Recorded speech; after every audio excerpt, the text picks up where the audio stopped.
These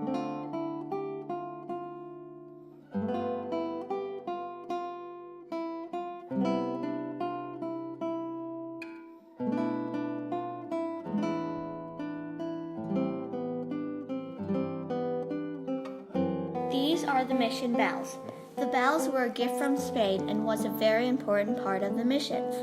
The people who lived and worked there used the bells to keep them on track with the day, like watches. They also rang when something sad happened, like when someone died.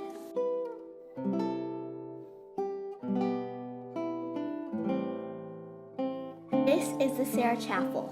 It was the first church built at the mission. It was built in 1782.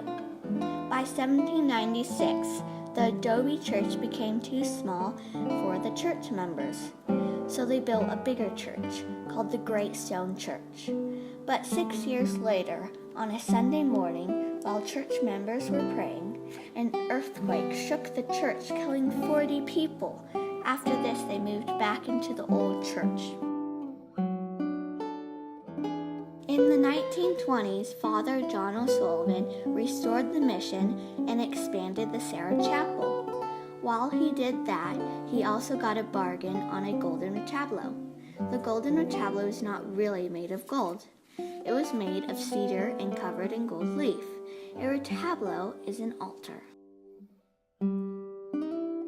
This is the priest room. A priest is a religious leader that performs the sacred duties of bringing people to believe in Christianity. Here are the soldiers' barracks. Barracks are buildings used to house soldiers. There are about 4 to 6 soldiers at each mission. The soldiers' job was to protect the fathers and the missions. They were often bored, having nothing to do to protect the mission. Soldiers were forced over from Spain. They did not treat the Native Americans well. After the Native Americans changed their religion to Christianity, they could not leave the mission for any reason. If they ran away, the soldiers would bring them back and put them in a small cell for a while to teach them a lesson. This is the courtyard. The central courtyard is the heart of the mission. Its beautiful gardens did not exist until 1935, though.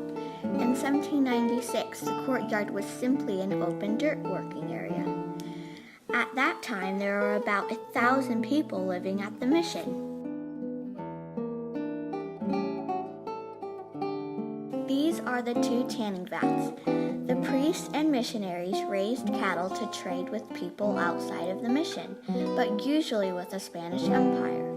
They traded the cow skin and the fat for iron, metal, tobacco, rope, clothing, and even chocolate. They melted the animal fat and soaked the hides in the vats. These are the vegetable gardens. Although these are the new gardens, this is where the original gardens were. They grew beans, peas, melons, onions, pumpkins, plums, oranges, lemons, apricots, pears, pomegranates, and apples. As you can see, this is an extraordinary mission to study, but there are 20 more missions to explore. I hope you get a chance to visit one.